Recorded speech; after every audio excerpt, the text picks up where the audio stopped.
"You're a very smart boy, Jared," Grandpa Jacob remarked, his tone laced with both pride and a hint of surprise.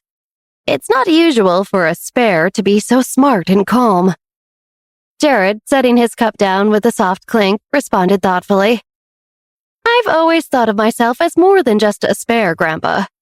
I'm my own person with my own ideas and thoughts, and I know they're good." Grandpa Jacob looked at Jared, his eyes reflecting a deep sense of admiration. "You're right, Jared. You're more than just a spare. You always have been." As they continued their conversation, Jake sulked into the room, his face twisted into a mix of shock, annoyance, and pure rage as he saw Jared sitting there with their grandfather, chatting amicably over tea. In Jake's mind, a storm of fury raged.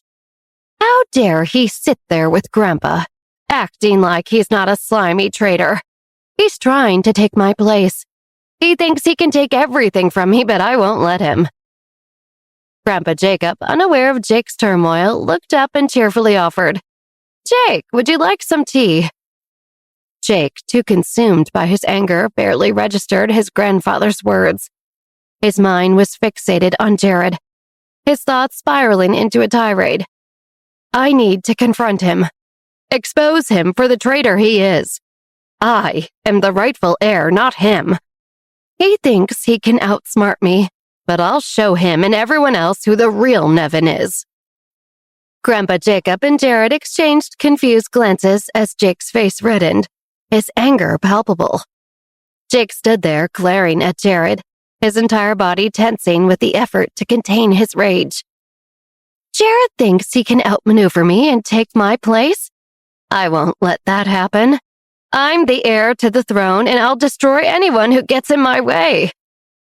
Jake seethed internally, his thoughts a whirlwind of resentment and ambition. Grandpa Jacob, attempting to break the tension, asked again, Jake, do you want some tea? It's quite good today. Jared, maintaining his composure, sipped his tea, seemingly oblivious to Jake's internal battle. Jake still stood there silently seething, his thoughts a jumbled mess of anger. Jared's just sitting there, sipping tea like he owns the place, but he doesn't. I'm the heir. I'm the one who will lead this family to greatness. Jared is nothing but a pretender, a usurper. I'll make sure everyone knows it. I'll reclaim what is rightfully mine. Grandpa Jacob opened his mouth to intervene, urging Jake to take a seat and calm down, but he was abruptly cut off. Jake, unable to contain his pent-up rage any longer, unleashed it in full force. Where were you tonight, Jared? Jake demanded, his voice rising with each word. I want to know right now. Jared, unfazed by Jake's aggressive demeanor, simply leaned back in his chair, a picture of tranquility. Why does it matter to you, Jake? I'll tell you why. Jake's voice boomed. Because I know you're up to something. You're always sneaking around, putting our family's name in danger. Spill it, Jared. Where were you? As Jake ranted, Jared's expression morphed into a smug smirk. He seemed to relish Jake's growing frustration and anger. Jake, driven by his suspicions, stepped closer to Jared, his voice escalating. You think you can just do whatever you want, don't you? You're a threat to this family. Tell me where you were tonight. Jared, now slightly ruffled by Jake's invasion of his personal space, leaned in closer, matching Jake's intensity. Why should I report my every move to you, Jake? Grandpa Nevin, fed up with Jake's outburst, stepped in, physically pulling Jake away from Jared.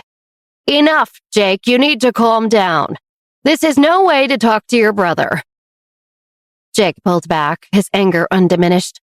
But Grandpa, you don't understand. Jared is hiding something. He's not trustworthy, he exclaimed, trying to make his grandfather see his point of view. We need to figure out what Jared's been up to. He's dangerous. He doesn't care about the Nevin name or the family. He's up to something, and I know it. Jake pleaded, desperation creeping into his voice as he sought validation from his grandfather. Grandpa Nevin stood firmly between the two brothers, his face etched with worry and exasperation. Jake paced around the room.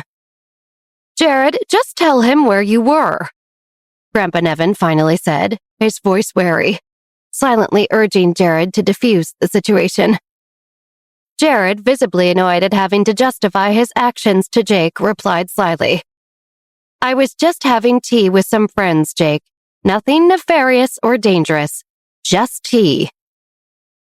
Jake's face twisted in disbelief, his suspicions and anger unabated. "Just tea? With friends? Do you expect me to believe that?" Jared's smirk widened. "Believe what you want, Jake, but that's all it was, simple and harmless." Jake's frustration boiled over as he called Jared a liar. "You're lying, Jared. I know you didn't just go out for tea. Stop treating me like a fool." Jared remained unbothered, which only served to infuriate Jake more. Internally, Jake fumed. I know he wasn't just out for tea, but I can't say I was following him. How do I make Grandpa see he's up to no good? His mind raced, trying to find a way to expose Jared without revealing his own underhanded tactics. As Jared continued to feign innocence, Jake's anger reached a breaking point. "Tell the truth, Jared, or I swear I'll punch you right in the face." Jared laughed in response, further infuriating Jake. "Really, Jake? Resorting to threats now?" Jake, his fury reaching new heights at Jared's laughter, shouted, "I mean it, Jared. I'll get the truth out of you one way or another." Grandpa Nevin's expression shifted from irritation to dominance and anger. "Jake, enough of this nonsense. Sit down and have some tea. Calm yourself." But Jake's anger wasn't quelled.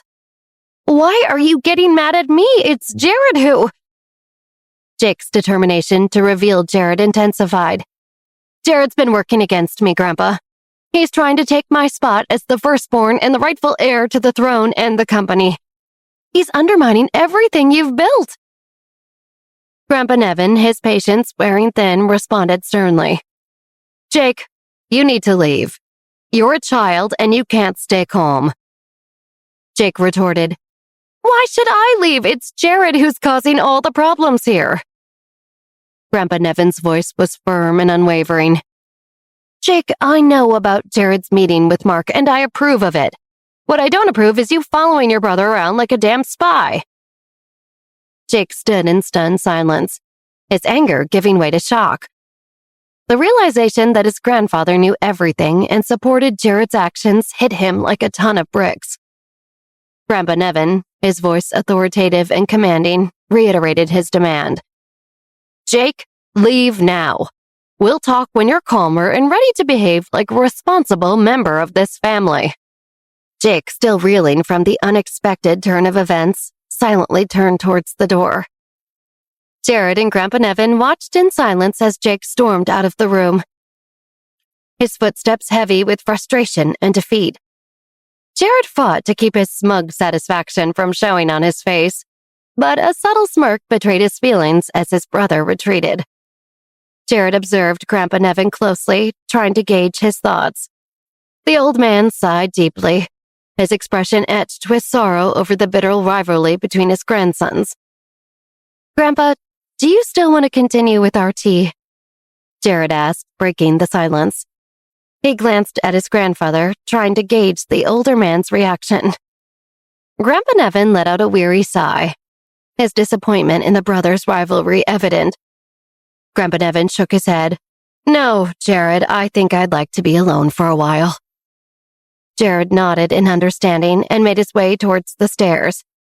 As he reached the foot of the staircase, Jake reappeared, his face contorted with rage. Quickly, Jake grabbed Jared by the collar and slammed him against the wall. "You won't get away with this, Jared," Jake snarled, pinning his brother against the wall. Jared remained calm, unfazed by the threat. "Is that the best you can do, Jake?" Jake tightened his grip. "You will never be head of this family business. You need to stop trying to overthrow me." Jared met Jake's gaze evenly. "I'd rather die than let you take over the family business." Jake's expression hardened, unshaken by Jared's defiance. "This business belongs to me, Jared, and stay away from Mark DeLillo." Jared chuckled darkly. "Stop being an idiot, Jake. Mark DeLillo knows you're a dumb loose cannon. He wants to stay as far away from you as possible. If you keep being this unreliable, you'll lose your only ticket to power. Mark DeLillo isn't going to stick around for your antics." With a sudden burst of strength, Jared pushed Jake off and straightened his collar. "You better get your act together, or you'll find yourself with nothing but empty threats and lost opportunities." Jake watched as Jared confidently ascended the stairs, each step echoing with the weight of their confrontation. In the quiet aftermath of their heated exchange, Jake stood motionless, his mind racing. "If I'm going to keep Mark DeLillo on my side, I need leverage, something to hold over him. Blackmail, maybe. I need to find his weak spot, something that will keep him tied to me," Jake thought, his mind working overtime to devise a plan. "I'll stop at nothing to get it."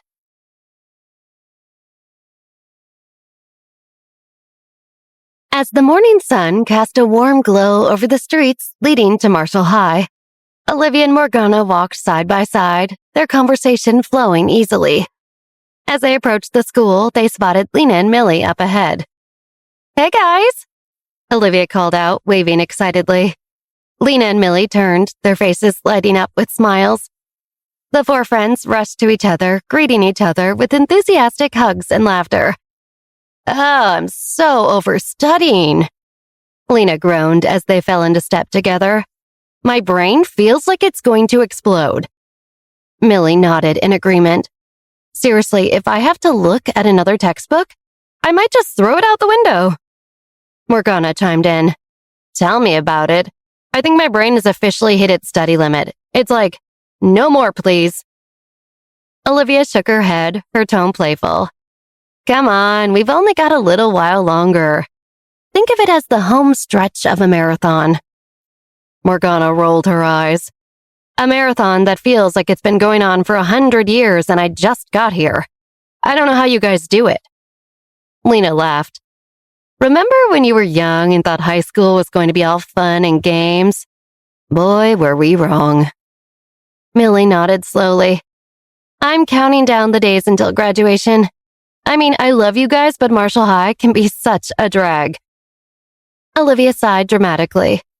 Marshall High, the place where dreams come to be drowned in homework, endless lectures, and petty drama that becomes tabloid news. I can't wait to say goodbye to this place. So much unnecessary drama. I truly don't know how we've made it this far," Millie said as she shook her head as her mind played through all of the Marshall High showdowns. As they approached the school gates, their laughter and jokes helped to ease the dread of another day at Marshall High. Olivia quipped, "You know, they should just give us a diploma for surviving high school drama. I think we've learned more about life in the hallways than in the classrooms." Millie laughed. "Oh, absolutely. I've mastered the art of navigating social landmines. That should count for extra credit at least." Francis, seizing the opportunity for a playful surprise, crept up quietly behind the girls. Without warning, he wrapped his arms around Lena, causing her to squeal in surprise. As she turned and saw it was Francis, a deep blush spread across her cheeks. With gentle affection, Francis leaned down and kissed Lena on the cheek, causing her to blush even more. Olivia and Millie couldn't help but comment, "You two are just too cute together," Olivia said, a smile playing on her lips. "Yeah, you guys are like a walking rom-com," Millie added, her eyes twinkling with amusement.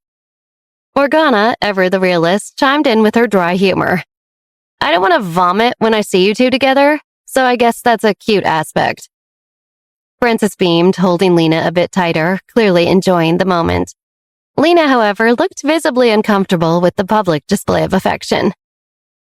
"Francis, I don't want the whole school watching us being all lovey-dovey," Lena protested, her voice tinged with embarrassment. She wiggled out of his embrace, trying to regain some composure. Francis playfully teased her. "Oh, are you embarrassed, Lena?" Lena tried to argue back. No, I'm not embarrassed.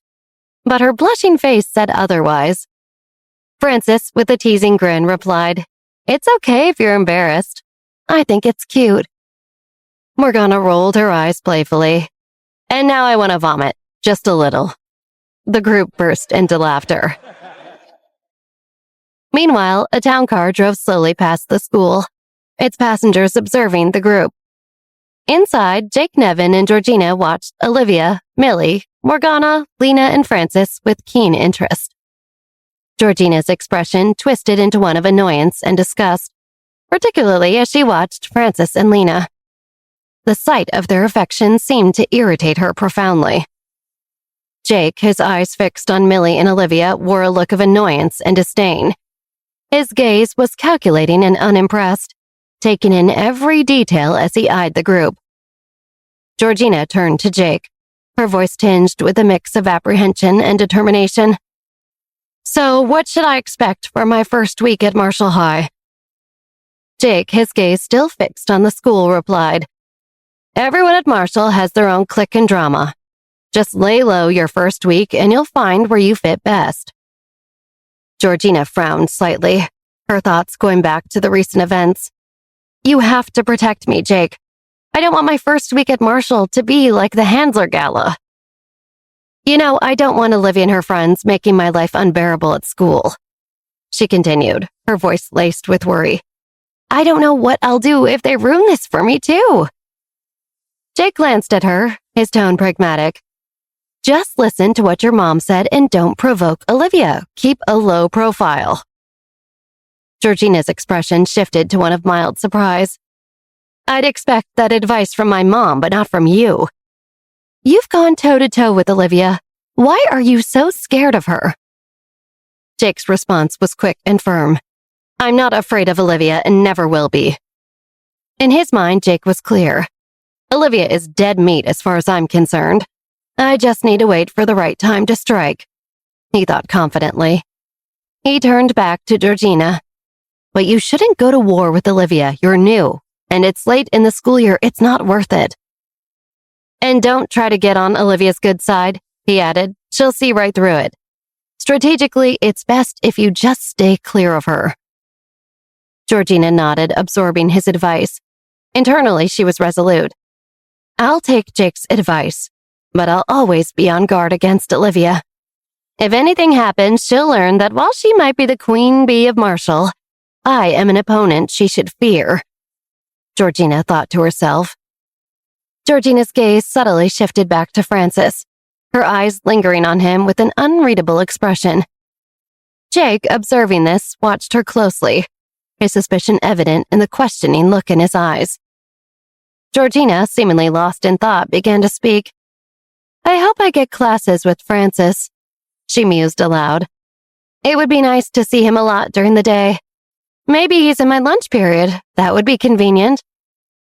Jake, unable to contain his curiosity, asked, Are you really into Francis?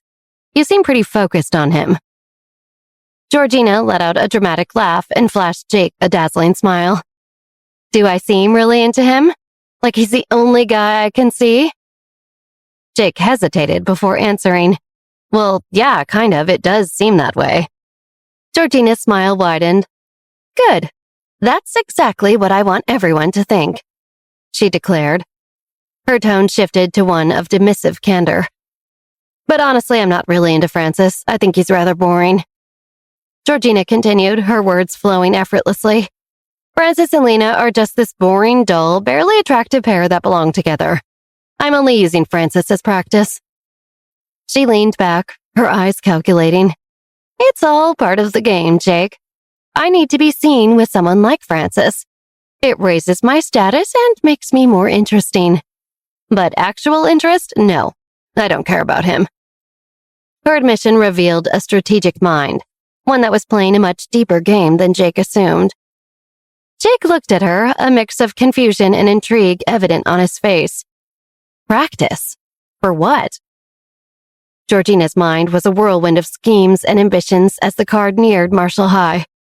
She thought to herself, once I've successfully seduced Francis away from Lena, Mom will definitely support my pursuit of Chris Jones. He's the real prize here. Her thoughts lingered on Chris, conjuring up images of his chiseled jaw, muscular arms, and strong hands. Chris Jones. He's perfect. Intelligent, handsome, influential. Together, we'd be the power couple of New York City, and then Europe. Maybe even the whole entire world. She imagined them together, a vivid picture forming in her mind. We'd look incredible together with my amazing looks, and Chris with that handsome face and dashing smile. With Chris Jones by my side, I'd be unstoppable. We'd be unstoppable.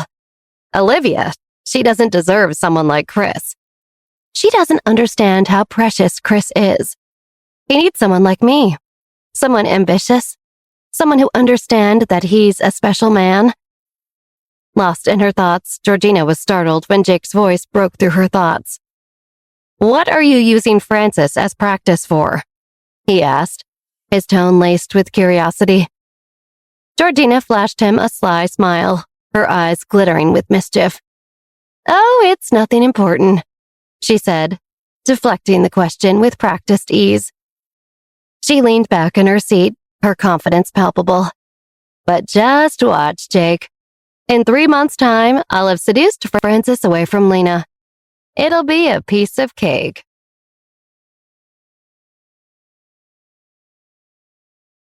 Jake regarded Georgina with a skeptical look, his eyes betraying his doubt over her grand plan.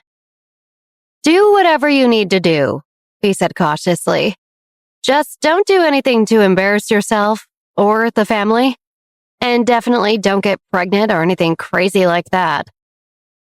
Georgina's face flushed with shock and a hint of indignation at Jake's blunt advice. As if I would let anyone at Marshall High get me pregnant.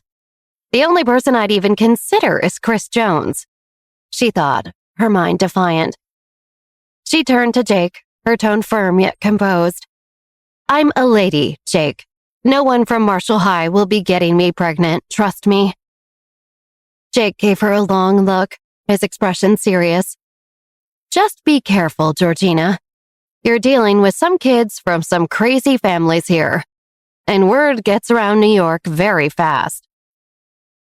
Georgina couldn't help but tease him. "Oh, look at you trying to protect me, even if you don't want to admit it." Jake rolled his eyes at her comment. "Let's just get inside. You're about to step into the lion's den that is Marshall High. Be ready."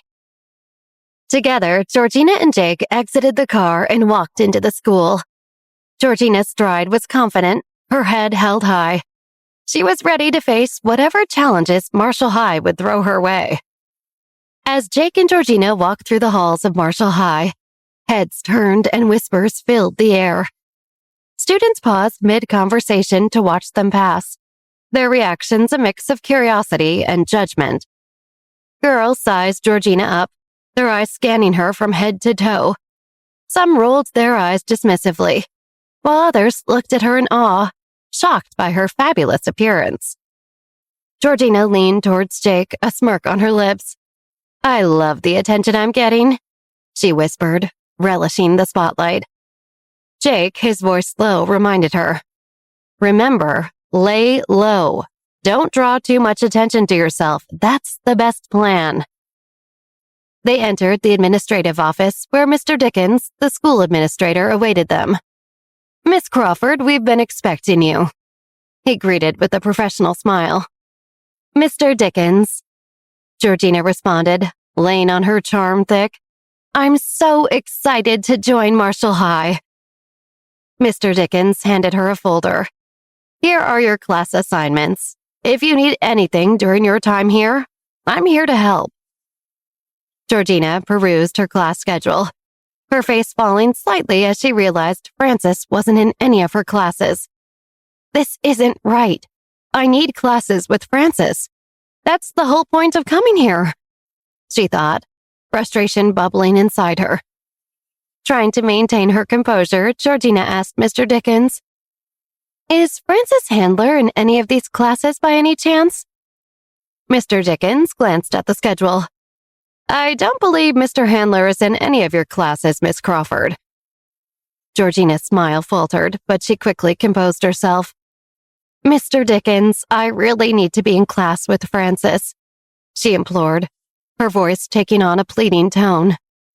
Mr. Dickens looked at her, a hint of irritation flashing in his eyes. Miss Crawford, we don't usually accommodate such requests, especially for seniors. But Georgina was relentless. Please, Mr. Dickens, I've been away from the States for so long that I've practically forgotten all the customs here. Francis is the only real and true friend I have here at Marshall High. It would be such a help to have him at least in one of my classes to make me feel comfortable. This is all so new and scary. Mr. Dickens rolled his eyes subtly at Georgina's dramatic plea. Miss Crawford, we've already made an exception by allowing you to transfer in so late in the year. We don't typically do this for seniors. Inwardly, Mr. Dickens was exasperated. These kids, always getting their way because of their parents' money. They think they can bend every rule, he thought, his patience wearing thin.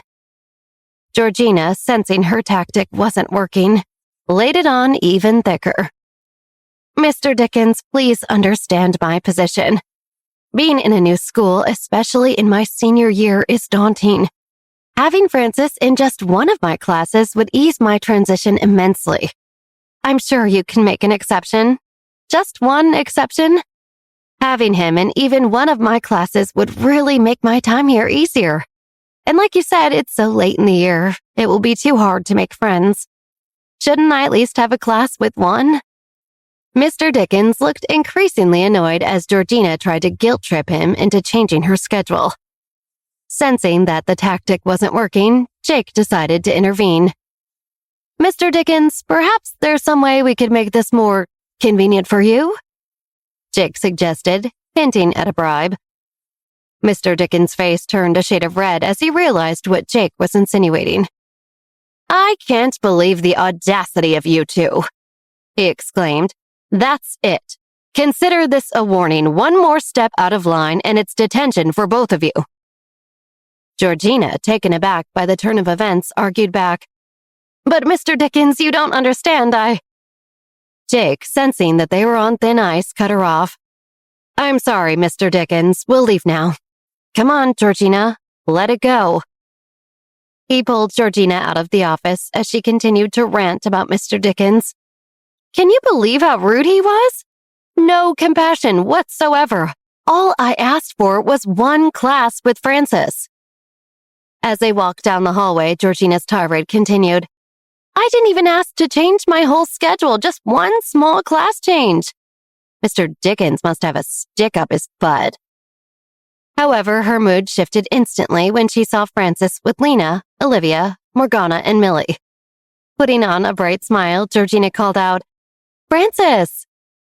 Francis looked visibly uncomfortable as Georgina approached him.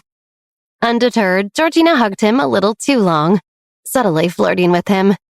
We should have lunch together, Francis. You can show me around Marshall. I'd love that.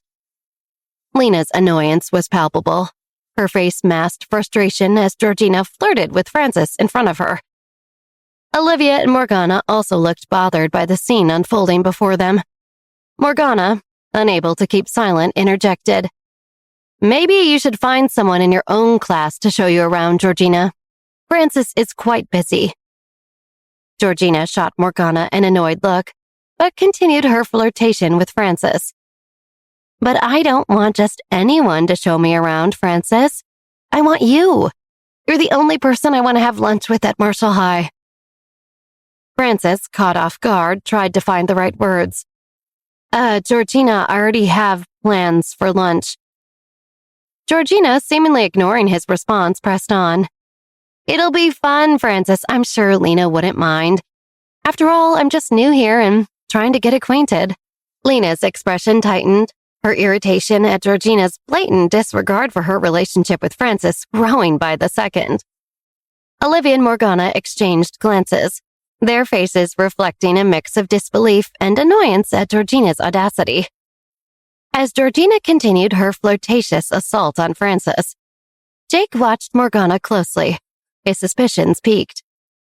How did Morgana know that Georgina wasn't in any of Francis's classes? He thought, his gaze shifting between Millie and Morgana, trying to decipher their involvement. Francis, feeling increasingly uncomfortable, excused himself. I really need to get to class now, he said, eager to escape the situation. He quickly joined Olivia, Morgana, Millie, and Lena, and they walked away together, leaving Georgina and Jake behind. Jake's mind was racing. Millie must have used her connection with Principal Yan to ensure Georgina wasn't in their class. But why? Are they that threatened by her? He wondered, his curiosity about the group's dynamics growing. Turning to Georgina, he suggested, We should head to your class. Jake escorted Georgina to her first class, ensuring she found her way. As they reached the classroom, Georgina turned to him, a hint of gratitude in her voice. Thanks for helping me out, Jake. You've been really nice. Jake, with a half smile, replied, I had to. We're family after all. Watching Jake walk away, Georgina contemplated her next moves. Men are so easy to manipulate, even if they're your cousin. A little charm goes a long way, she thought, a sly smile forming on her lips. I wonder what else I can get out of Jake by playing the damsel in distress. He's more useful than I thought, Georgina mused, her mind already plotting her next steps at Marshall High. As lunchtime approached, Georgina, determined to catch Francis before he left for lunch, hurried towards his classroom. Her eagerness was unmistakable, her steps quick and purposeful. Olivia, Morgana, Millie, and Lena, who were already gathered near Francis, noticed Georgina's approach. Their expressions shifted to annoyance and irritation as they watched her make a beeline for Francis. Morgana, her patience wearing thin, confronted Georgina. I told you to stay away, remember? Georgina feigned confusion, adopting a ditzy demeanor. Oh, did you? I must have been so overwhelmed by being in a new school that I forgot what you said. Millie, unimpressed by Georgina's act, shot back with a sharp retort. It must be really easy for things to go in one ear and out the other when you don't have a brain blocking the way. Georgina gasped. How dare this brat speak to me like that? She thought darkly. I'll go right through you, Millie Brown. I'll go through every one of you if I have to. Georgina stood frozen, her face a picture of shock as Millie's biting words echoed through the hall. Her eyes, usually so sharp and calculated, widened in disbelief, locking with Millie's. The typically sweet-natured girl's gaze was uncharacteristically filled with annoyance and aggravation, like a gentle deer suddenly showing its fangs. In the whirlwind of her mind, Georgina scrambled to maintain her composure. Keep it together, Georgina. They're not worth the scene, she instructed herself, swallowing the bitter taste of the insult. Play nice with Olivia and her little band of misfits. That's the game plan. Georgina's eyes dissected Millie's ensemble with ruthless precision. She thought of all the insults she wanted to scream at the girl. Millie, dear, if only your fashion sense were as sharp as your tongue. That dress, honey, charity shops have better taste. And those shoes! Did Cinderella have a yard sale? As her mind teetered on the edge of a verbal avalanche, Georgina's gaze shifted to the departing group. Snapped out of her vindictive reverie by the diminishing figures of Olivia and her entourage, Georgina's survival instincts kicked in. She couldn't let them slip away, not when she was so close to weaving her web around Francis. Her heels clicked rapidly against the polished floor as she dashed after them, her voice laced with a desperate sweetness. Francis, wait up, she called, her tone sugary enough to cause cavities. Francis, hearing her voice, visibly cringed. Guilt washed over his features. He slowed his steps, torn between politeness and the urge to escape. Lena leaned towards Francis, her voice a sly whisper. Pick up the pace, Francis. You don't want to get caught in the spider's web. Francis hastened his steps, torn between politeness and his desire for escape. Up ahead, Olivia led the group with a determined stride. Undeterred, Georgina continued her pursuit, calling out with a feigned sweetness, "Frances, darling, wait up! I really need your help here!" With each step, she quickened her pace, her heels clicking urgently against the floor as she tried to close the gap between her and Olivia's group. Finally, Georgina reached them, placing a perfectly manicured hand on Frances's shoulder. The group came to an abrupt halt, turning to face her, expressions ranging from annoyance to uneasiness. Panting slightly from her chase, Georgina mustered her most charming smile. "Frances, I was hoping we could still have lunch together," she said, her voice a blend of hope and manipulation. Frances stuttered, searching for an excuse. Georgina, I'm not sure that's a good idea. I've got, a lot of studying to do." But Georgina was relentless. "Oh, come on, Frances. It'll be fun. You can show me around and tell me all about Marshall High. I'm sure your friends won't mind," she flirted, her eyes locking with his. Lena rolled her eyes dramatically at Georgina's persistence. "Seriously, Frances has a full plate and not just at lunch." Frances, struggling to find the right words, stammered, It's not that simple, Georgina. I have other commitments." Olivia stepped in front of Frances, meeting Georgina's gaze squarely. "Actually, we have a group project to work on. It's really important, right, guys?" Lena chimed in quickly. "Oh, absolutely. Huge project, huge." Morgana added, "Yeah, it's about, the socioeconomic impact of something very complex. You wouldn't be interested." Millie joined the chorus. "And it's due like yesterday, so no time for socializing, really." Georgina feigned confusion. "Oh, but I don't even know where the cafeteria is. Maybe Frances can just show me the way. It won't take long." Olivia, maintaining her composure, replied coolly, "The cafeteria? Just follow the smell of overcooked vegetables and despair. Can't miss it." Morgana smirked. "Or just follow the trail of broken hearts and crushed dreams. It leads right there." Lena quipped, "Or just listen for the sound of terrible lunchtime music. It's a dead giveaway." Despite the barrage of witty remarks, Georgina persisted. "But I'd much rather have someone show me around. It's my first day after all. What about you, Frances? It's just lunch." Frances, cornered and out of excuses, hesitated. His eyes flicked towards Olivia, silently pleading for an intervention. Olivia, with a sly grin, turned to Georgina. "Sorry, Georgina. Frances is our designated project leader. He's really indispensable. Right, Frances?" Frances nodded vigorously, relieved by the escape route Olivia provided.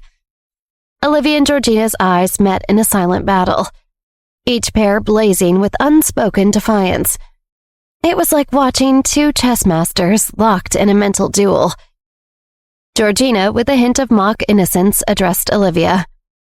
"I'm sure you won't mind if I borrow Frances just for one lunch. It's not like it's a big deal, right?" Olivia, unfazed, shot back. "Borrow someone else. Maybe Jake. You and him have a lot in common. Desperate for attention." Undeterred, Georgina stepped closer to Frances, her hand reaching up to caress his face gently. "But I really want Frances. He's been so welcoming." Lena interjected sharply. "Sorry, Georgina, but Frances is already taken for lunch today, and tomorrow, and probably the day after that, too." Morgana, with a sly grin, suggested, "Maybe you should try lunch somewhere else, like a nice quiet ditch. Very scenic this time of year." Georgina's mind was a whirlwind of fury and sharp retorts. I could tear them all apart with a few choice words, she thought, biting back her venomous responses. But play it cool, Georgina, play it cool. Meanwhile, Olivia's gaze swept the hallway, searching for a solution.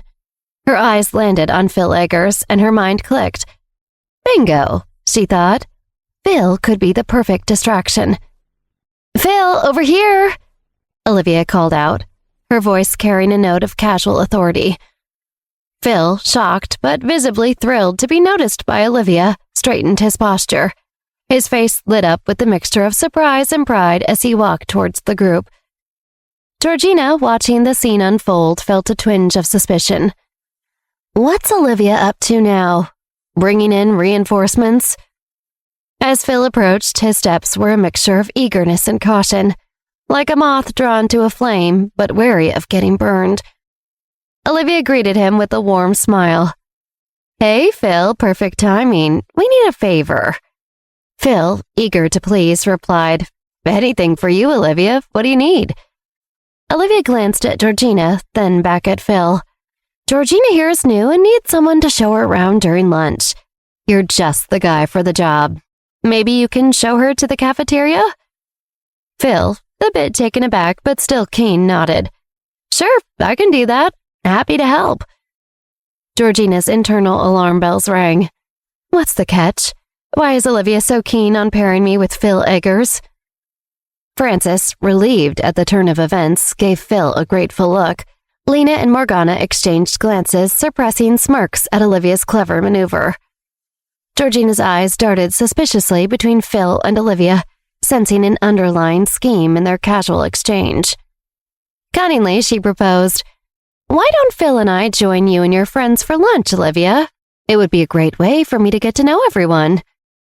Olivia, with a smile that didn't quite reach her eyes, replied, We'd love to have you, but we're actually leaving campus for lunch today. Maybe some other time. Turning to her friends, Olivia announced, Let's go, guys. They began to walk away, leaving Georgina momentarily speechless.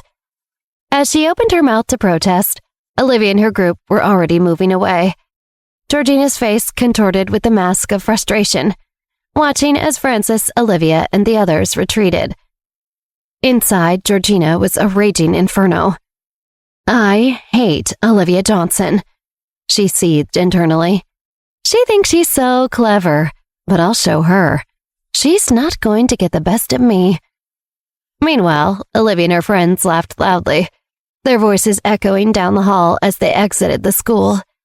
The sound was like salt to Georgina's wounds. Lena chuckled. Well, that was easier than expected. Georgina didn't know what hit her. Millie added with a giggle. She looked so confused, like a cat chasing its tail. Olivia couldn't help but join in the laughter. Georgina's face was priceless. I wish I had a camera. As they disappeared from view, Georgina muttered under her breath. They're going to pay for this. All of them. Phil, oblivious to the undercurrents, turned to Georgina with a hopeful expression. So, are you ready to head to the cafeteria? Georgina, masking her fury with a practiced smile, replied, Yes, Phil, lead the way. As Georgina and Phil entered the bustling cafeteria, Georgina's mind was already working overtime. I need to keep Phil on my good side, just in case, she thought. Never know when a pawn might come in handy. Turning on her charm, she smiled at Phil. You know, Phil, I really appreciate you showing me around. It's not often I meet someone as helpful as you. Phil, slightly flustered, replied, Thanks, Georgina, but don't get any ideas. I'm off the market, completely taken. Georgina looked at him, her expression shifting to one of concealed disgust. Off the market? As if I'd ever be interested in someone like him? She thought disdainfully. Phil, oblivious to her internal scorn, continued, I'm only helping you out because Olivia asked me to. She's like the absolute best. It's crazy how someone can be that kind. That sweet, that smart, and that beautiful. Did you know she's won the campus model competition 2 years in a row? Students buy more photos of her than anyone else. Georgina's inner monologue turned bitter. Olivia this, Olivia that, Olivia. I'm so sick of hearing about her. She fumed silently. Her thoughts spiraled into darker territory. I bet Olivia rigged that competition. Buying her own photos to win? It's just like her to pull something so slimy. She thinks she's so clever, but I see right through her. She's a witch. A wicked, wicked witch. And I'm gonna destroy her. Are you hungry? Phil asked Georgina as they entered the cafeteria filled with the chatter and clatter of the lunch hour. Georgina scanned the room, her eyes passing over students enjoying their meals. Despite the lively atmosphere, a wave of slight disgust washed over her. She turned to Phil, her expression carefully neutral. "I suppose I could eat something," she conceded. Phil led her towards the food area where the day's offerings were displayed in all their cafeteria glory. Georgina's gaze fell upon the array of options, each item seemingly less appetizing than the last. "Oh my, this is what passes for lunch?" Georgina exclaimed, her voice dripping with disdain. "In Europe, the lunch options are so much more refined. Fresh, organic, locally sourced, not this prehistoric slop." She picked up a tray, examining each item with a look of horror. "Look at this pasta. It's so overcooked it's practically mush. And the salad, it's just limp lettuce drowning in dressing. How can anyone eat this?" Phil, trying to maintain a positive attitude, chimed in. "It's not that bad, really. Some of it's pretty good." Georgina scoffed. "Not bad? This is the kind of food I expect at the worst prison. And even then it's a stretch." She picked up a tray, her expression fluctuating between disbelief and disdain. "Look at this pizza. In Italy, it's a work of art. Here, it's a greasy paper plate. And these vegetables? In France, vegetables are vibrant and full of life. These look like they've given up on theirs." Phil interjected, trying to be optimistic. "It just doesn't look very good, but once you move past that, some of it is tasty." Georgina countered. "It doesn't look very good? That's insane. You eat with your eyes. This would be considered a culinary crime in Europe. There, even the simplest sandwich is made with care, with bread that doesn't double as a sponge." Phil, unfazed, grabbed a burger and took a bite. "See? This burger is not bad at all." As Phil picked up a burger, Georgina continued. "That burger in Germany? It would be hearty, flavorful. Here, it looks like a sad, forgotten promise of what could have been." Phil offered the burger to Georgina, who recoiled as if he'd presented her with a live snake. "Eat that. I'd rather starve. I would literally rather eat dirt or sand or anything else that's almost digestible. If you weren't taken, I would tell you to put that down and eat real food. But you're not interested in me, so I don't have to care about your health." Phil looked at Georgina confused as he continued to stuff his mouth with the burger. With the look of someone who had just been offered a plate of worms, Georgina sat down her tray, her decision made. "I can't subject myself to this culinary tragedy. I'll find my lunch elsewhere." Leaving the burger in Phil's hands, she turned on her heel, ready to escape the gastronomic nightmare that was the Marshall High cafeteria. Not too far from the school, in a cozy restaurant, Olivia and her friends were enjoying a much more delectable lunch experience.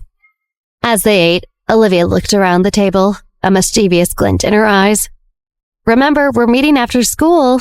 I have a surprise for all of you." Instantly, the table buzzed with curiosity. Lena leaned forward, her eyes wide with excitement. "What kind of surprise? Give us a hint." Frances chimed in. "Yeah, Olivia, you can't just drop a bomb like that and not give us anything." Olivia, enjoying the suspense, shook her head with a grin. "Nope, not a word. You'll just have to wait and see." Millie, always the imaginative one, speculated. "Is it a new hangout spot? Or maybe concert tickets?" Morgana, with her usual dry wit, suggested. "Or perhaps you found a way to banish Georgina to another dimension?" The table erupted in laughter. Sam, always the joker, added, "Or maybe she's invented a homework-doing robot. I could use one of those." Olivia laughed along with them.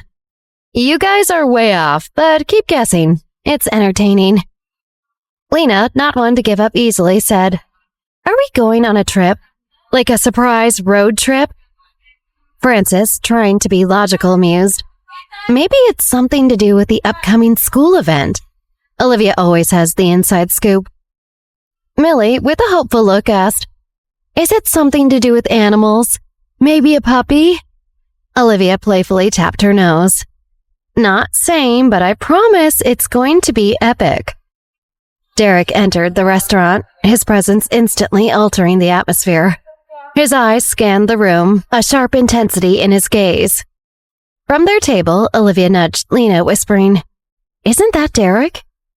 Lena squinted, replying under her breath, "Looks like him. What's he doing here?" Millie's face registered shock as her eyes met Derek's. Her usual warmth was replaced by a frozen expression, like a deer caught in headlights. Olivia's demeanor shifted to one of protectiveness as Derek's gaze settled on Millie.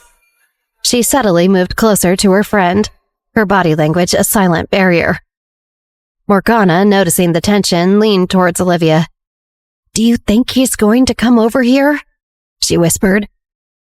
Derek's gaze on Millie was tense and sharp, like an arrow aimed straight at its target. Without a word, he began to approach their table, each step measured and deliberate. As he reached them, Derek addressed Millie directly, his voice tight with unspoken emotions. "Hello, Millie," he said, barely acknowledging the rest of the group. Millie looked visibly uncomfortable, her response brief and strained. "Hi, Derek." Olivia watched the exchange, her mind racing. What does Derek want? Why is he here now?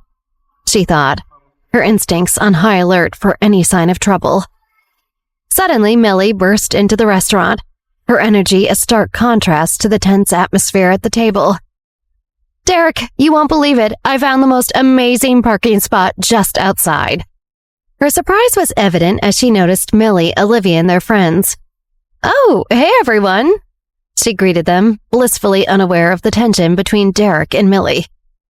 Olivia, seizing the opportunity to cut through the awkwardness, asked directly, "So, Millie, are you and Derek dating?" Millie laughed off the suggestion. "Us? No, we're not dating.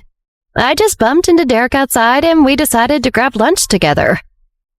Derek, his gaze finally breaking away from Millie, headed to a different table without a word to the group, his movements rigid. Olivia's eyes followed him, scrutinizing his every move, while Millie looked on in confusion at his abrupt departure. With Derek gone, Millie seemed to exhale a breath she'd been holding, visibly relaxing. Millie, still oblivious to the undercurrents, asked cheerily, "So, how have you all been?"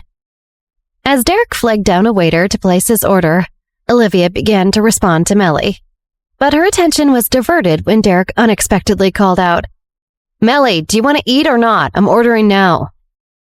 Millie, realizing the awkwardness of her presence, apologized to the group.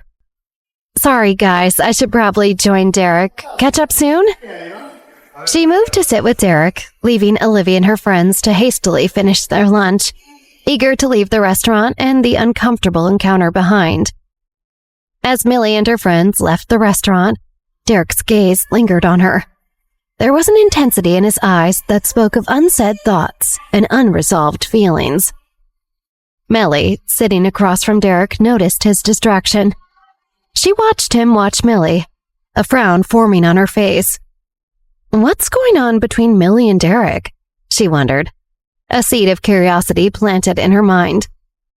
Trying to engage Derek in conversation, Millie started, "So, Derek, have you seen any good movies lately?" Derek's responses were brief, almost dismissive. "No, not really." Throughout their meal, Derek's eyes kept drifting to the door, as if expecting Millie to reappear. The lunch was marked by an awkward, palpable tension.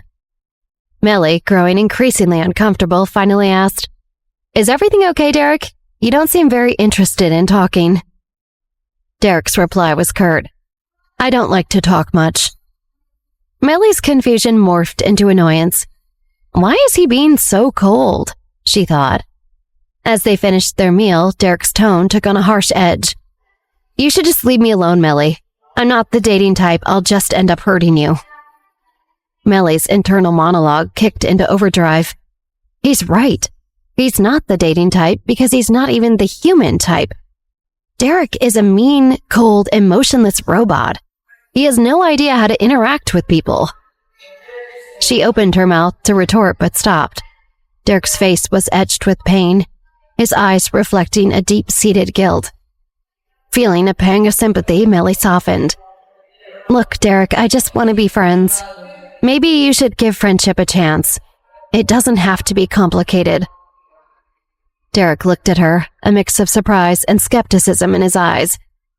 I'll try, but no promises that I can ever give even that much to another human. You don't know what I've been through or what I've done. His words hung in the air between them. Melly couldn't help but wonder just what Derek meant by that. Melly's mind was a whirlwind of thoughts as she observed Derek's guarded demeanor. There's so much emotion in those eyes, so much he's not saying. It's like he has this huge heart, but he's locked it away, she mused. He's wounded, that much is clear. But beneath all that brooding and anger, there's a wonderful person. Someone who just doesn't know how to express what he's feeling. Maybe, just maybe, I can help him. Help him heal that broken heart and figure out his emotions. With a determined look, Melly addressed Derek. Give it a chance, Derek. And if you hate it, if it's too much, I'll leave your life forever. But maybe, just maybe, I can help you open up a bit. It's nice to connect with someone, you know? Derek, his guard still up, asked gruffly, Why do you even want to be friends with me so badly? What's in it for you? Millie smiled, a mix of warmth and resolve in her eyes. I like a challenge, Derek, and I can see beyond your brooding, angry, dark facade. There's more to you, and I want to understand that part. Derek's expression shifted from guarded to surprised. Millie's persistence and insight were unexpected. He sighed, a hint of resignation in his voice. Fine, I'll give it a try, but Millie, I'm warning you, I might just be a sociopath who can't develop feelings for anyone. This dark brooding might not be a facade. I could just be clinically insane, and if I am, don't say I didn't tell you to run away. Millie's smile didn't waver. I'll take that risk, Derek. I believe there's more to you than that, and I'm willing to find out. Derek nodded slowly, the faintest hint of curiosity in his eyes. Millie's determination had sparked something in him, a willingness to explore this unexpected chance at friendship. The last bell of the day rang through the halls of Marshall High, signaling the end of another school day. Students streamed out of classrooms. Among them, Olivia, Millie, Lena, Francis, and the rest of the gang walked out together. Lena bounced alongside Olivia, her excitement through the roof. I just love surprises. What do you have planned, Olivia? I'm dying to know. Meanwhile, Georgina stood apart, her gaze scanning the crowd for Francis. Her eyes lit up when she spotted him walking out with Olivia and their friends. I won't be run off by Olivia again, she resolved. Georgina's determination hardened. I'll finally get some quality time with Francis. I need to set my plan in motion, she thought, steeling herself for the confrontation. She hurried through the throng of students, weaving her way towards Francis. Francis, I'm so glad I caught you, she exclaimed, a faint smile plastered on her face. Francis, caught off guard, looked uncertainly at his friends. The group collectively rolled their eyes, their annoyance with Georgina evident. Morgana muttered under her breath, loud enough for the others to hear.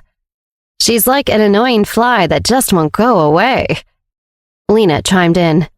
Seriously, can't she take a hint? Georgina, ignoring Lena and Morgana's comments, focused her attention on Francis. Can we walk home together, Francis? She asked, her voice dripping with sweetness. Francis, uncomfortable, replied, I can't, Georgina. I have plans after school. Undeterred, Georgina asked, Oh, what plans? Morgana interjected. None of your business, Georgina. Go home. Millie joined in. Yeah, Georgina, you need to back off. Lena added, It's clear he's not interested. Go home by yourself. Sam, usually the joker, had a serious tone. You're not wanted here, Georgina. Leave Francis alone. As the group bombarded her with demands to leave, Georgina fought to maintain her composure. Stay confident. Don't let them see you're rattled, she coached herself internally. Georgina, inching closer to Frances, fluttered her eyelashes playfully. So, Frances, surely you can share your mysterious after-school plans with me. I'm just curious, she cooed, trying to charm him. Frances, visibly irritated, replied with a firm tone. Georgina, I really can't tell you, it's private, and I can't walk you home either. Come on, Frances, can't you just tell me where you're going? I promise I won't be a bother, Georgina said as she tried to get even closer to Frances.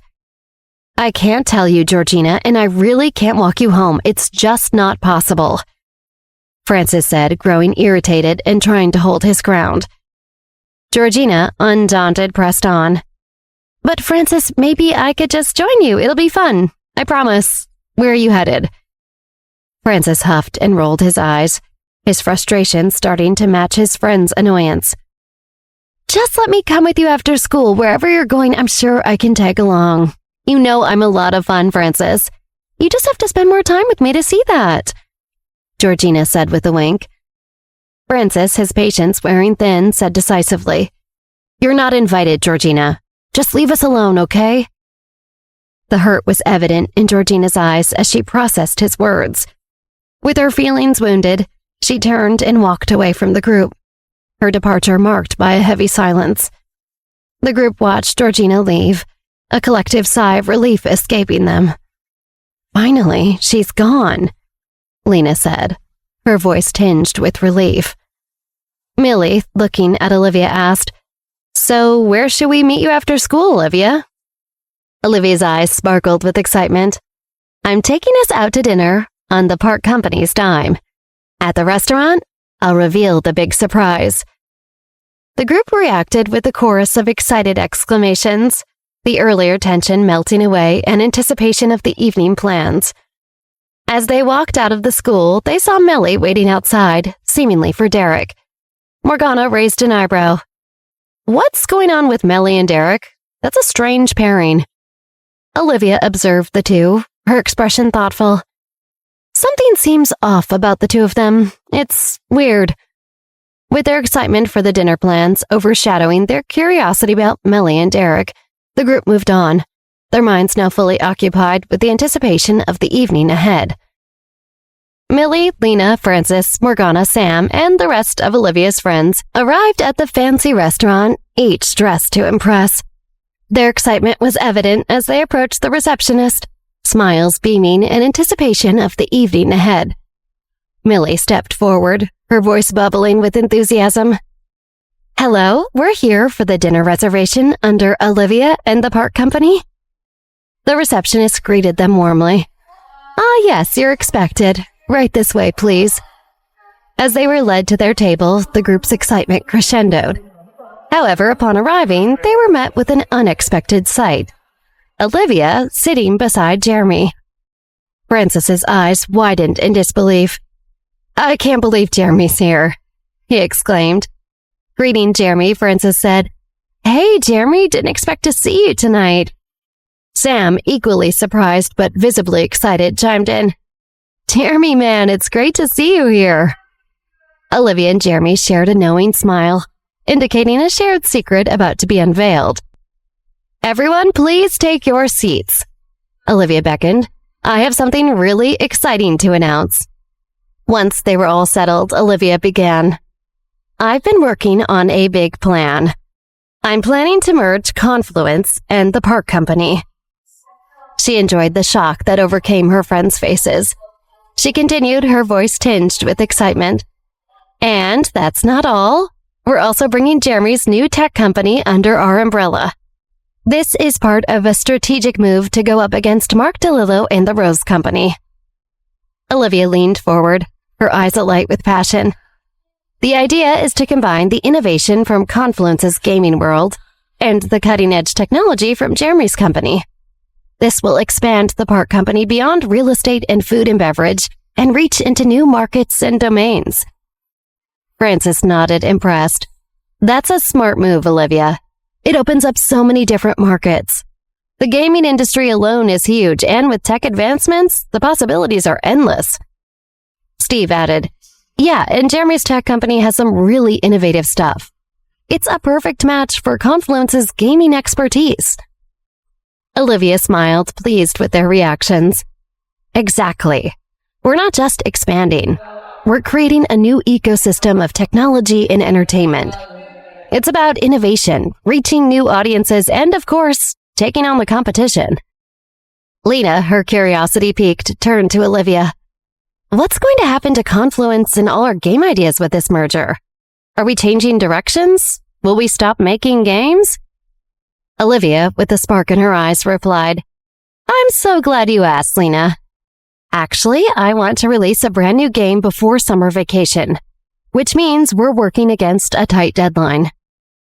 The table fell into a stunned silence, the magnitude of this plan dawning on them. Millie, ever the pragmatist, spoke up. "We need to start brainstorming for this new game right now if we're going to hit that deadline." Francis and Lena immediately began bouncing ideas off each other. "What about an adventure game set in a dystopian future?" Francis suggested. Lena added, "Yeah, and the players can choose to join different factions, each with unique skills and storylines." Sam, geared up for the challenge, started outlining a plan. "We'll need to streamline our development process. I can work on optimizing the game engine for faster rendering." "Right, and I can focus on the character design and story arcs." Lena chimed in. The friends began talking over each other, each one contributing ideas and strategies, their excitement palpable. Olivia leaned back, observing the animated discussion, a sense of pride swelling within her. Her mind then drifted to Mark DeLillo and the Rose Company. Mark has high hopes for his company's future. He thinks they're going to dominate New York and make me and the Park Company obsolete. But with this team, with these plans, we're not just going to compete. We're going to crush him and his little dreams. This is just the beginning. Well, I'm not going to rule New York without some sacrifices, Olivia thought as she threw herself into work and school. Over the next few weeks, she barely came up for air or rested at all. On the other side of the city, Mark DeLillo scrambled to restore and maintain the public opinion of the Rose Company. I'm not going to rule New York without greasing a few palms and cutting a few corners, he thought as the Rose Company gradually gained somewhat stable foothold in the business world. Mark understood that if he wanted to go toe-to-toe with Olivia and the Park Company, it would all depend on his company's performance during the busy season. As travel and tourism ramped up, it was a crucial moment for his hotel and his business to perform. Mark spent record numbers on advertising for his company, doing his best to zero in on upper-class, influential young people. He also did his best to keep his efforts secret. He wanted to look like an organic success, attracting those patrons because he was just that good. And while Olivia and Mark worked hard in their ways, Beatrix Cooper waited. She was not a person who knew how to relax exactly, but the time was hers to fill in New York. She trained, she frequented spas, she ate, she went out dancing, she took lovers. New York entertained her while she waited for the day when Mark DeLillo would admit defeat. Beatrix felt that if Mark lost one more time to Olivia, as he was sure to do, he should finally be ready to see that Olivia would defeat him every time. And then Mark would come and beg for her help. Beatrix placed the book she was reading aside and her fingers lightly caressed the coffee cup beside her. She enjoyed the sun shining down on her in her lounge chair and imagined how wonderful it would be when she finally had her sister Melanie come and join her. Beatrix was counting the days. As she remembered the present reality of where things were with her sister, however, Beatrix's eyebrows knitted together. She wished she could visit Melanie at least, but because of Olivia Johnson, she was unable to extract herself. Beatrix sighed. She missed her little sister. Beatrix's phone buzzed beside her. She picked it up and, seeing the caller ID, her face grew grim. She took a deep breath and answered, "Hello?" The low voice of the mysterious man who pulled all the strings came through the phone. "How have you been recently, Beatrix?"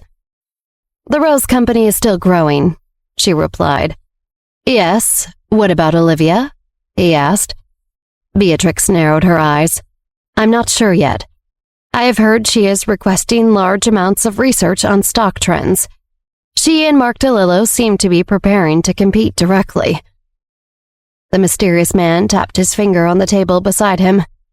I see. How are you getting along with Mark DeLillo? We are still working together. Beatrix was careful not to lie, but chose a relatively vague word to describe their current situation. They were alienated, but hadn't officially broken things off.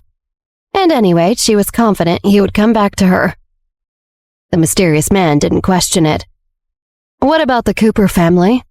He asked. A look of disdain flashed across Beatrix's eyes. My family, I don't need to use them right now. There is no way they can be helpful. He sighed. That is your business. You can do whatever you wish with them. Beatrix nodded. Thank you. What about the Crawford family? His voice rose a tiny bit, which Beatrix knew was because he was most interested in this subject. Unfortunately, she did not have anything to give him. We haven't found anything yet. She lowered her head slightly. The case with the Crawfords has been mishandled.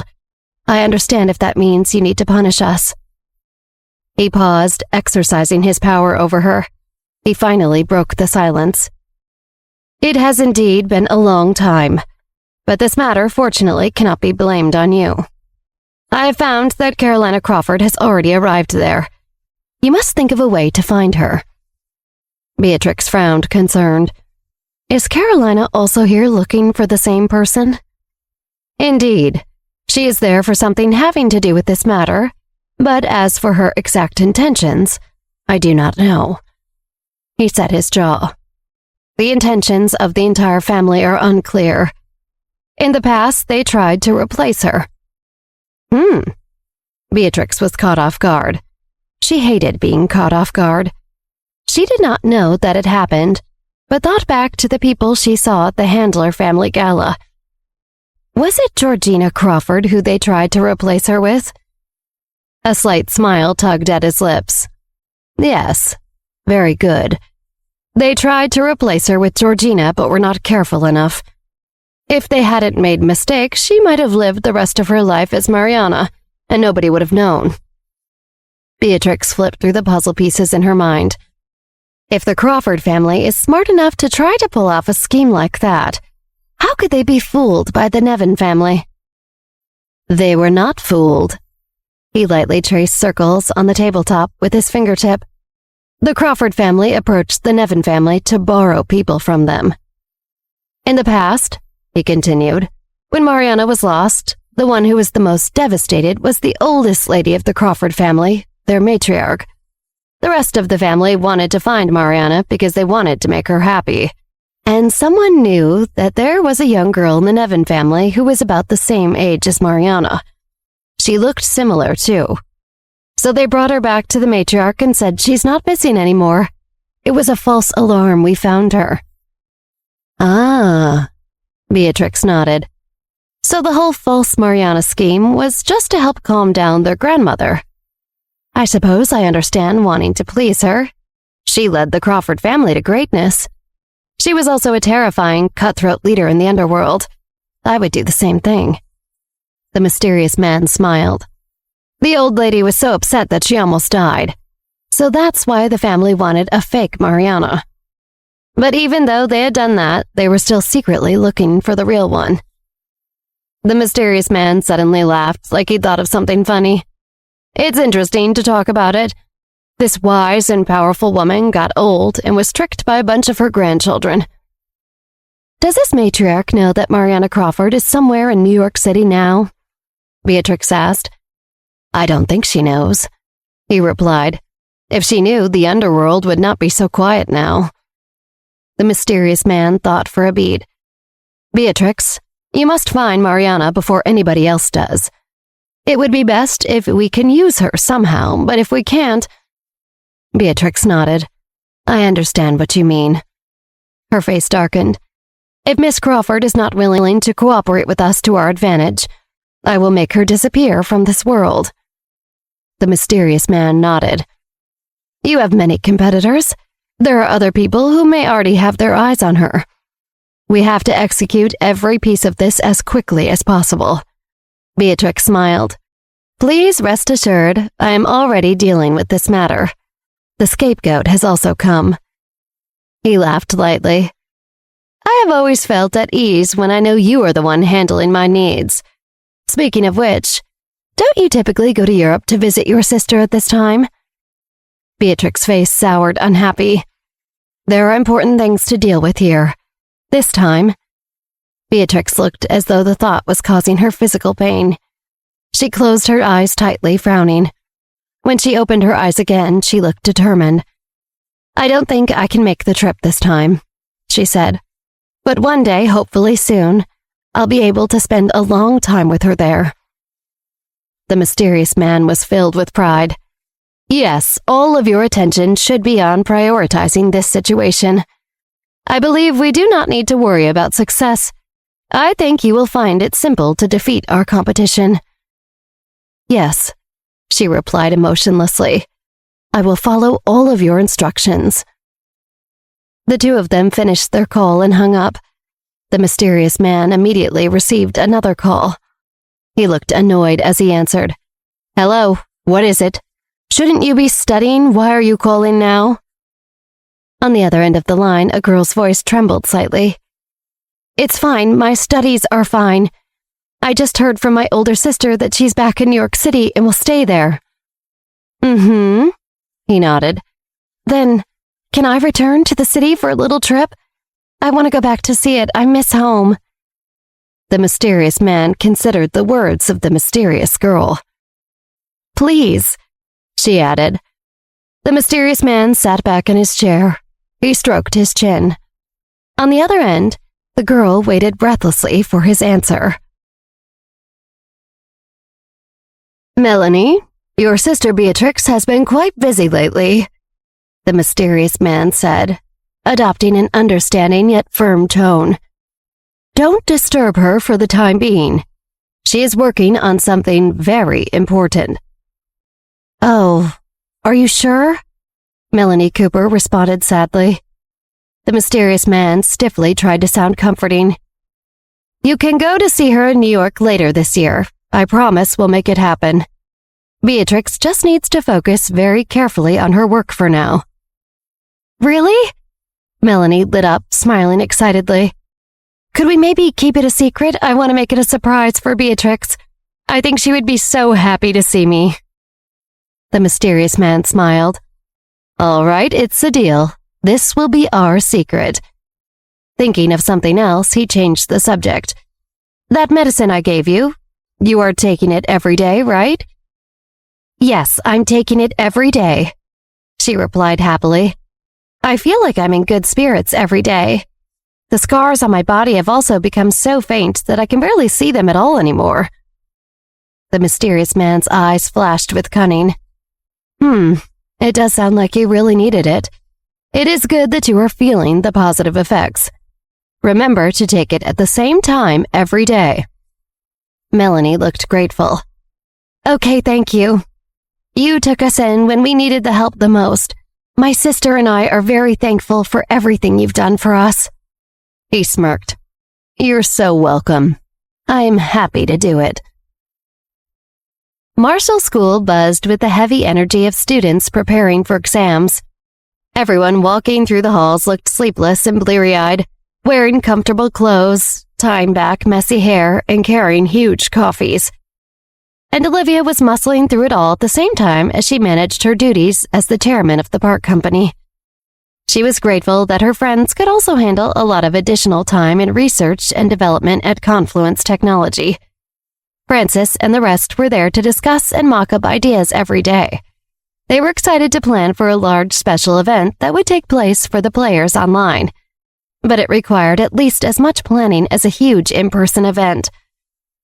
When their plans were ready to ship off to expensive specialized engineers and coders, everyone on the creative team heaved a huge sigh of relief. Their part of the process was done. At the same time, Mark DeLillo was busy managing the Rose Company while trying to maintain his relationship with Jared Nevin. his large vampire fanfiction-based relationship. After a few meetings where they both kept up the charade that they were excited intellectually and erotically by the blood-sucking undead, both of them felt close to saying they couldn't take it any longer. It was torturous for each of them to spend so much time pretending that it didn't weird them out of their mind, but they both thought that the other was loving it. Olivia saw Jared when he came to her office at the park company after one of these encounters. She wanted to laugh at his blank, dead-eyed stares out into space, but she felt for him. "Hey, Jared?" Jared jumped like a hostage whose torturer had returned. "What?" Remembering he was with Olivia, his body relaxed. "Oh, sorry. I was thinking about..." He sighed, full of dread. "Jasper Cullen. We talked for so damn long about Jasper Cullen." "There are so many of those Cullens, I can't keep them straight," Olivia joked. "Thanks to Mark DeLillo, I definitely can. It's all I can think about. It's driving me insane." Olivia hugged Jared and his body almost went slack at her touch. He hugged her back. "I don't know if I can do it anymore," he said, his voice muffled into her shoulder. Olivia pulled back, looking sympathetically into his weary face. "It's just about time, Jared. You can promise him you'll work with him. This can be over." Jared let out a long sigh of relief. "Thank you so much." Olivia went back to her desk, beginning to dig back into the pile of documents she had to go over. Jared frowned and thought, "But there is one thing I don't understand." She looked up. "What don't you understand?" "If you want me to be an undercover agent in the Rose Company, wouldn't it be more beneficial for you if I joined them sooner? Why all this waiting around?" Jared, now that he had been freed, felt anger creeping into his mind that he had to endure all that time of meeting with Mark. He needed an explanation. Olivia signed the document in front of her and put the pen aside. "Indeed. The sooner you join them, the sooner I can get exact information about them through you. But for someone like Mark DeLillo, the harder it is to get something, the more precious it is to him. If you joined too easily, he wouldn't spend that much effort to support you in becoming the next patriarch of the Nevin family." Jared nodded, satisfied. He leaned back in his chair. "I understand. That makes sense." Olivia furrowed her brow in thought. "Speaking of which, you probably should not come to meet with me here from now on. Just let Jeff tell me if you need anything. Mark is a pretty suspicious person, even if he isn't that smart. Beatrix is the one who's actually dangerous and paying attention. So if you come here often, that will make them suspect you. If you ever need to meet to discuss something, we can speak with each other at the Hidden Tea House." Jared nodded. "Today I came in the name of discussing business with the Park family. Jake also knows I came here for that, so there shouldn't be any problems." "Jake knows you're here?" Olivia thought for a moment, then smiled. "It seems like Jake is afraid that you will form an alliance with Mark DeLillo. He is trying his best to push you to my side to put a wedge between you and Mark and, he probably hopes, eventually make Mark your enemy."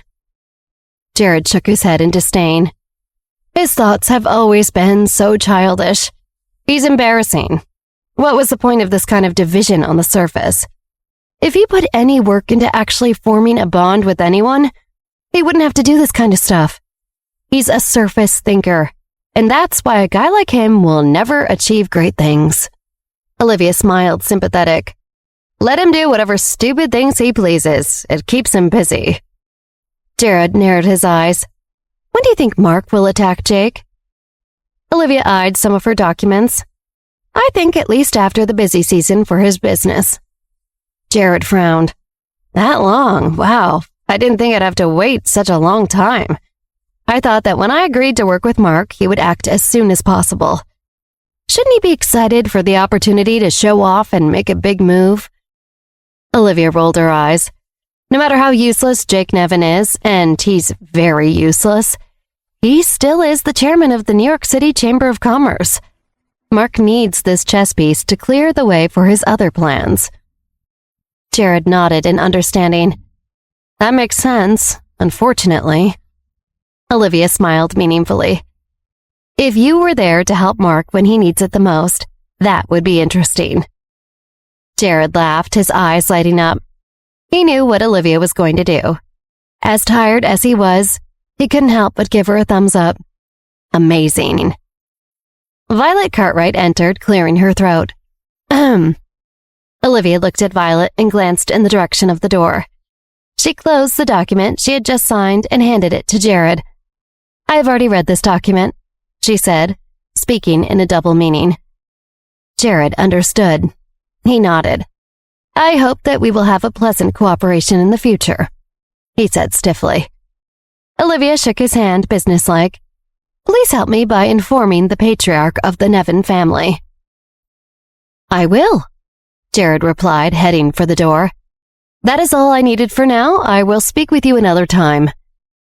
Olivia smoothed her suit jacket. Well, I have a lot of things to do here. Please forgive me for not walking you out. Of course, Jared said with a wink. He walked out. At that moment, there was a knock at the office door. The intern, Lily Miller, came in frantically with a rattling tray of teacups, a teapot, spoons, milk, and sweeteners. Chairman, I have the tea. I'm so sorry. As she stepped forward to apologize to Olivia, one of the teacups slipped toward the edge of the tray, startling her. She overcorrected, and all of the contents of the tray went crashing down to the floor of Olivia's office. Lily stood frozen, blinking at everything soaking into the carpet. I'm sorry, she squeaked. Olivia sighed, covering her eyes with a hand. Lily trembled, not daring to look Olivia in the eye. Is this it? Is she gonna fire me? If this happens again, I will have to let you go. Olivia frowned at Lily as Lily mopped up tea and milk from the carpet, picking up broken pieces of cups and teapots. You came in after everyone I was meeting with left, and then obviously made it all a lot worse. I know, I'm so sorry, Lily pleaded with her. It won't happen again, I swear. I'm so lucky to get to intern for you, Chairman. Thank you for giving me another chance. Olivia sighed. Are you just about finished? Yes, Lily said urgently, gathering up the soaked paper towels and shattered pieces in a bag. Violet rolled her eyes. Hurry up and head out. Of course. Lily nodded and left. Once she shut Olivia's office door behind her, the servile look on her face disappeared and contorted into something mischievous. Behind her back, as Olivia watched her leave, she smiled as well. Violet frowned. Miss Johnson, this Lily Miller is hiding something.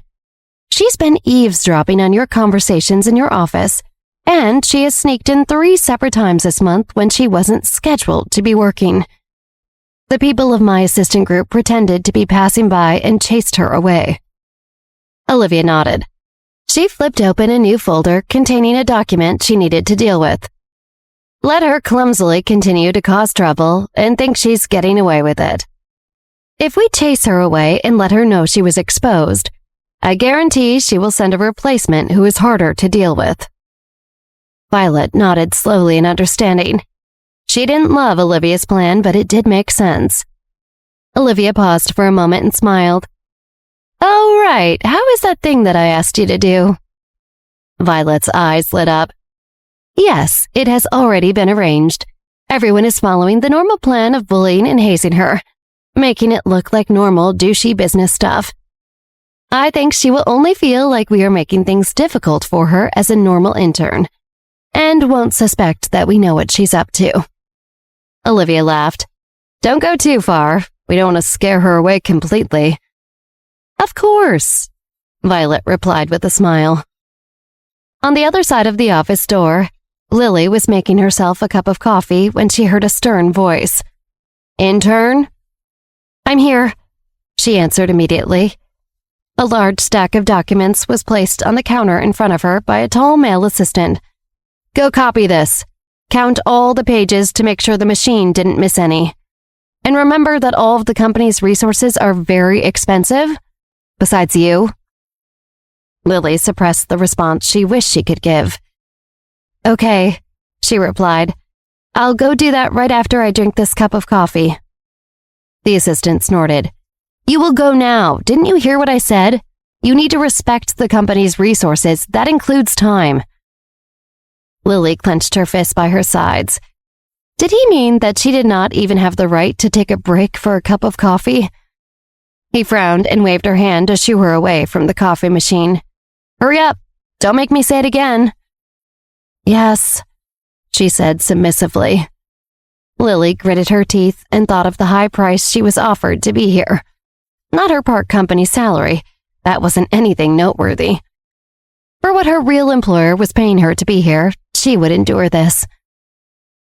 In a luxurious manner in one of the wealthiest neighborhoods in New Jersey, Carolina Crawford, wearing a silk dress, paced impatiently in the grand living room. Why is that little idiot so hard to find? New York can't be that big, she shouted. Why haven't I found her after searching for so long? Madeline placed a platter of fruit on the table. Miss, please calm down. Save your energy. The city is one of the biggest in the world. There are plenty of places for one person to hide. Carolina huffed.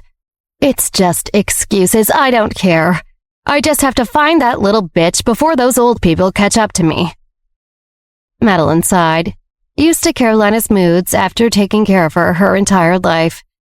Yes, miss. Carolina continued to pace, ruminating. We have so many damn enemies all coming for us at once. In the city, we have to guard against the Pells and the other Crawfords. We have to hide while we're searching. It's even harder than looking for a needle in a haystack. It's like looking for a needle in a stack of other needles. Madeline sighed again.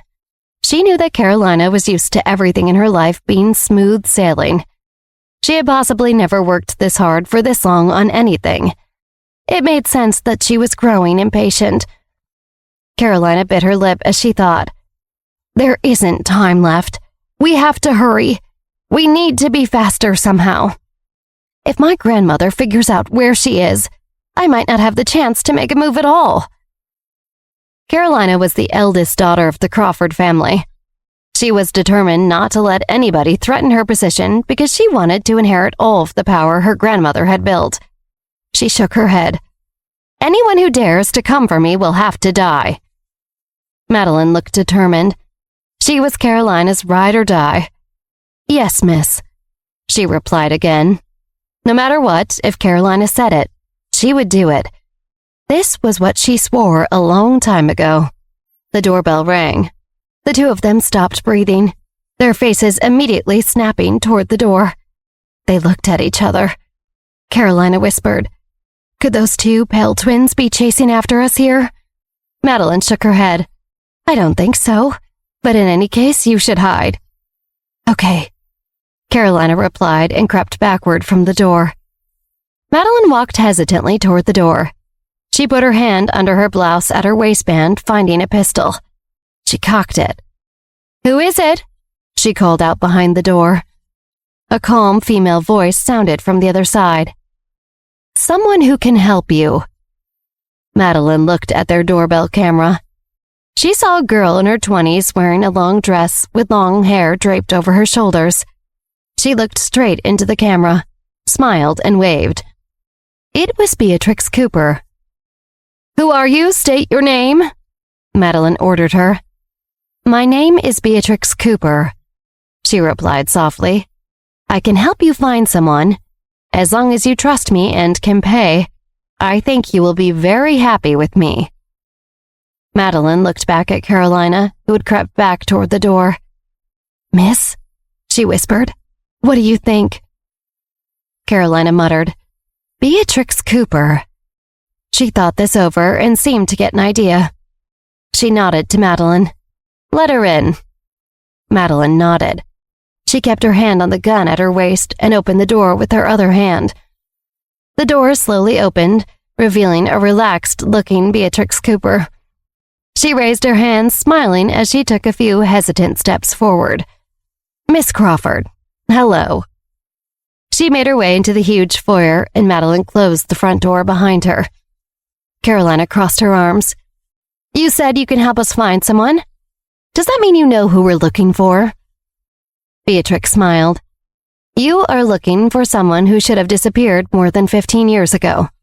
But that is just what I think. I don't know if I'm right or not. Carolina vigilantly sized Beatrix up. Maybe, maybe not. She started to stalk slowly around Beatrix. What makes you think that you can help me find this person? Because I'm a native of New York City.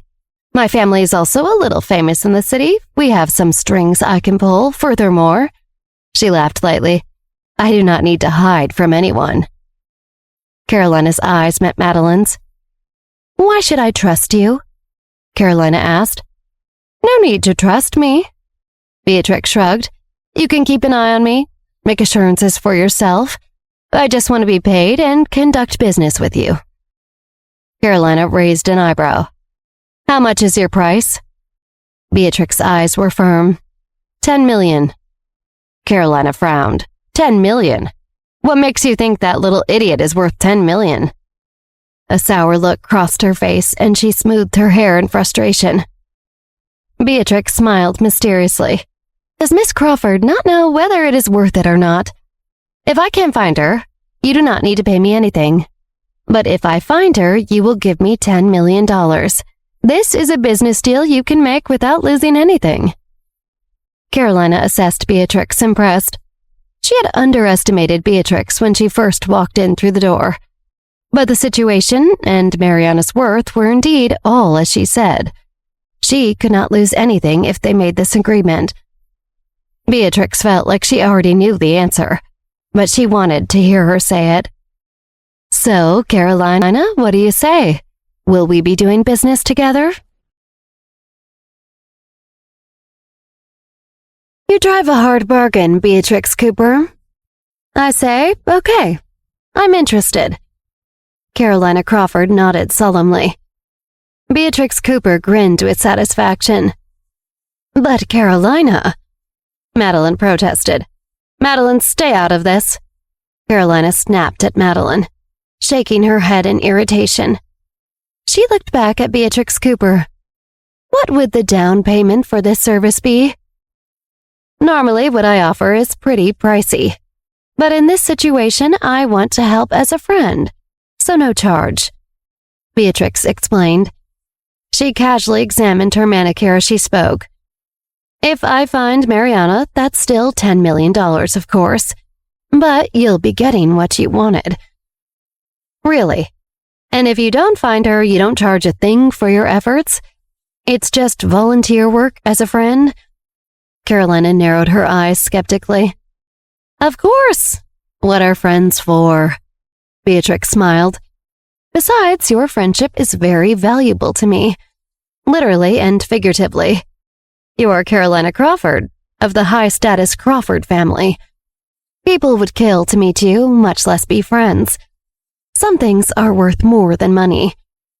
Carolina smiled, satisfied with Beatrix's answer. You're very persuasive. I know. Beatrix chuckled, but I really mean it. I just want to help out as a friend. Okay, I'm going to trust you. Don't make me regret this. Carolina sighed.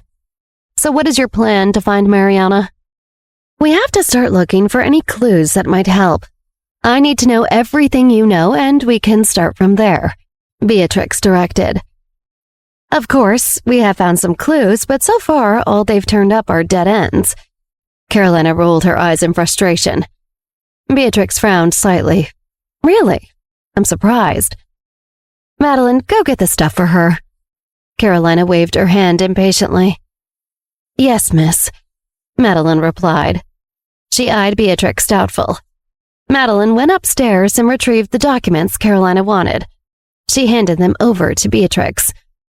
Carolina sat on the couch and snacked on some fruit while she watched Beatrix flip through the documents. My, Beatrix murmured as she scanned over the last document. She looked up at Carolina. It looks like people know you're here. What do you mean? How? Carolina asked, stunned. That's impossible. No one knows I'm in New York. I've always been very careful and covered my tracks so no one would notice. There was one close call with the Pell kids, but that was not an issue. Beatrix's eyes darkened. I think someone knows and is monitoring you. They just haven't revealed themselves yet. All of your clues are only half of each piece. Someone is intervening every time you get a lead. Someone doesn't want you to find what you're looking for. They might be even using you to their advantage.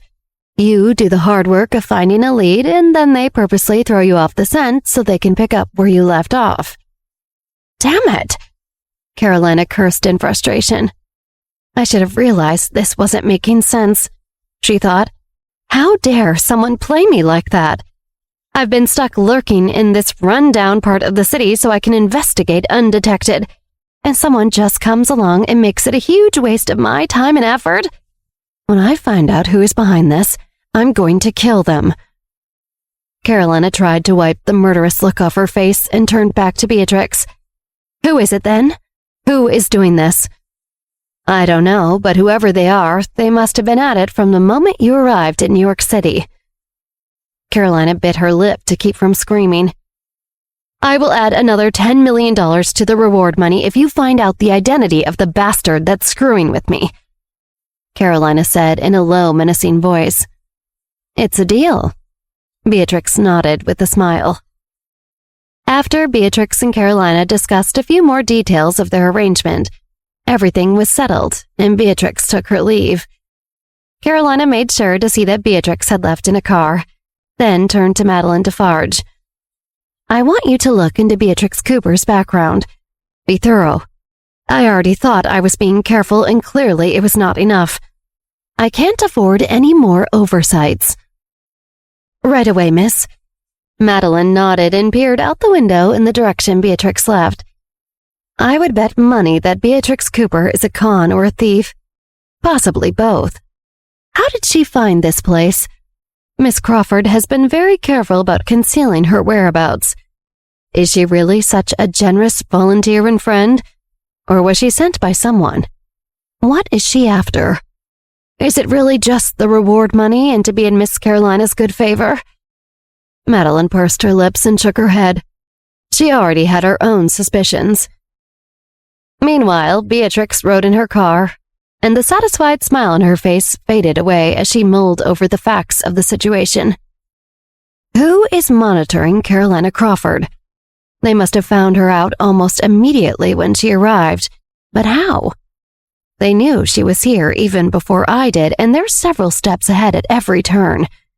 It was my idea to gain Carolina Crawford's trust in order to use her information to find the real Mariana Crawford before she can. Whoever's keeping tabs on Carolina, they've stolen my plan and executed it before I even had the chance to start. Who is this evil genius? Beatrix frowned as one possibility dawned on her. Could it be Olivia? The name hung in Beatrix's mind as she turned it over carefully and ultimately tossed it away as a possibility. The park company was more than enough to keep Olivia drowning in work for some time.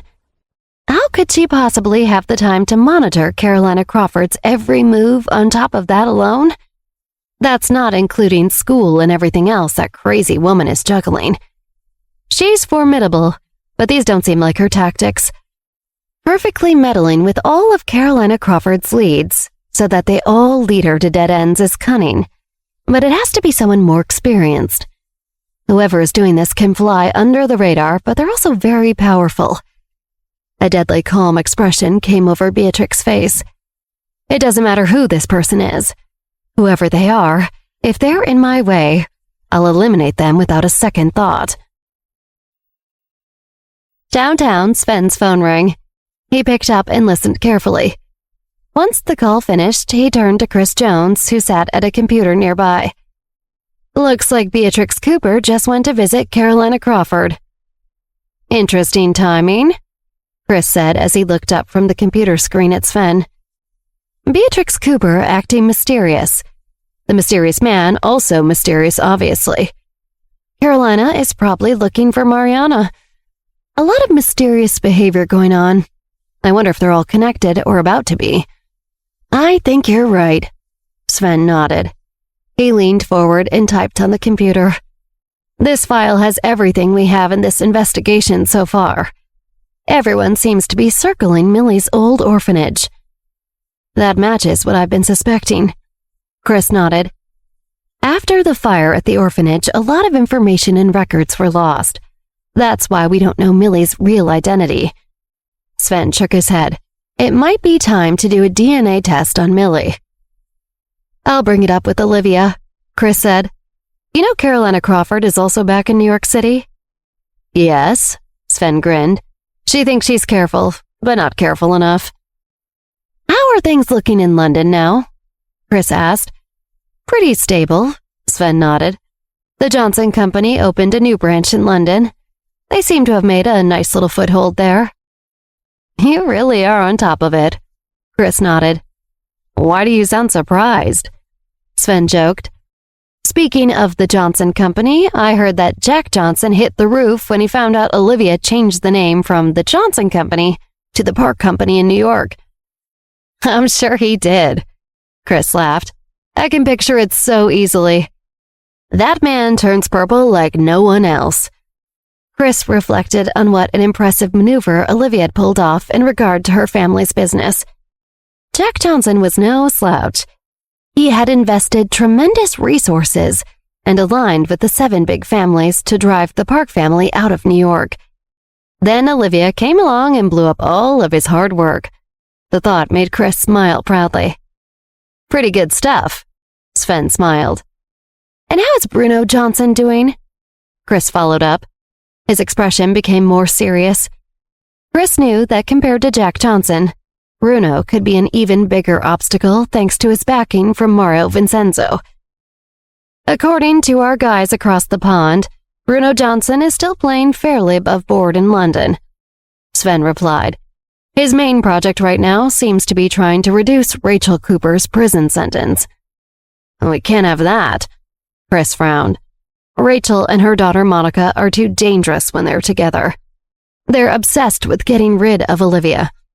Prison won't have taught them anything. They'll just be even more determined as soon as they have the chance. Chris's mind was resolute. If Bruno thinks he can get Rachel out of jail any sooner, he's going to be disappointed.